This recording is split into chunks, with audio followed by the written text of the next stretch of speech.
வனப்பிரிவுல இருக்கக்கூடிய மதுக்கரை வனப்பகுதியில ரயில் தண்டவாளங்கள்ல யானைகள் இறந்து போவதை தடுப்பதற்காக செயற்கை நுண்ணறிவு அதாவது ஏஐ அடிப்படையிலான அமைப்பு பிப்ரவரி 2024 அறிமுகப்படுத்தப்பட்டதிலிருந்து சுமார் 2800 காட்டு யானைகளை பாதுகாப்பாக கடக்க உதவி இருக்கு.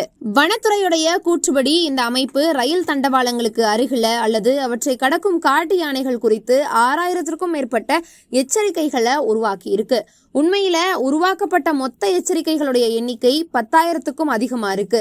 இதுல காட்டெருமை, மான், சிறுத்தை, செந்நாகம் மற்றும் ராஜநாகம் போன்ற பிற விலங்குகளுடைய நடமாட்டத்தையும் கண்டறிவதிலையும் இது அடங்கியிருக்கு. இந்த அமைப்பு மதுக்கரை மலைத்தொடரினுடைய காப்பு காடுகள் வழியாக சென்று தமிழ்நாடு மற்றும் கேரளாவை இணைக்கக்கூடிய ஏ மற்றும் பி பாதைகள் கொண்ட ரயில் பாதைகளின் ஓரங்களில் நிறுவப்பட்ட கேமரா பொருத்தப்பட்ட கோபுரங்களின் ஆதரவுடன் செயல்படுகிறது. முன்கூட்டியே எச்சரிக்கை அமைப்பு அறிமுகப்படுத்தப்பட்ட பிறகு இந்த பிரிவில் காட்டு யானைகள் ரயில்களில் மோதியதாக எந்த ஒரு சம்பவமும் பதிவாகவில்லை என்று மாவட்ட வன அலுவலர் தெரிவிச்சிருக்காரு.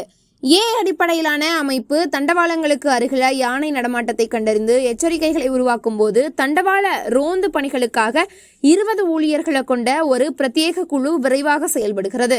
4 ஊழியர்கள் கட்டுப்பாடு மற்றும் கட்டளை மையத்தை நிர்வகிக்கிறார்கள். இரவில் மொத்தம் 15 ஊழியர்கள் தண்டவாள ரோந்து பணியில் ஈடுபடுவார்கள் என்று மாவட்ட வன அலுவலர் கூறியிருக்கிறார். அருகில் இருக்கக்கூடிய ரயில் நிலையங்களின் நிலைய அதிகாரிகளுக்கு எச்சரிக்கைகள் அனுப்பப்படுகின்றன. மேலும் காப்பு காடுகள் வழியாக செல்லக்கூடிய ரயில்களின் லோகோ பைலட்டுகளுக்கு தண்டவாளங்களுக்கு அருகில் யானைகள் இருப்பது குறித்து தெரிவிக்கப்படுகிறது. இதனால் அவர்கள் ரயில்களின் வேகத்தை கட்டுப்படுத்த முடியும்.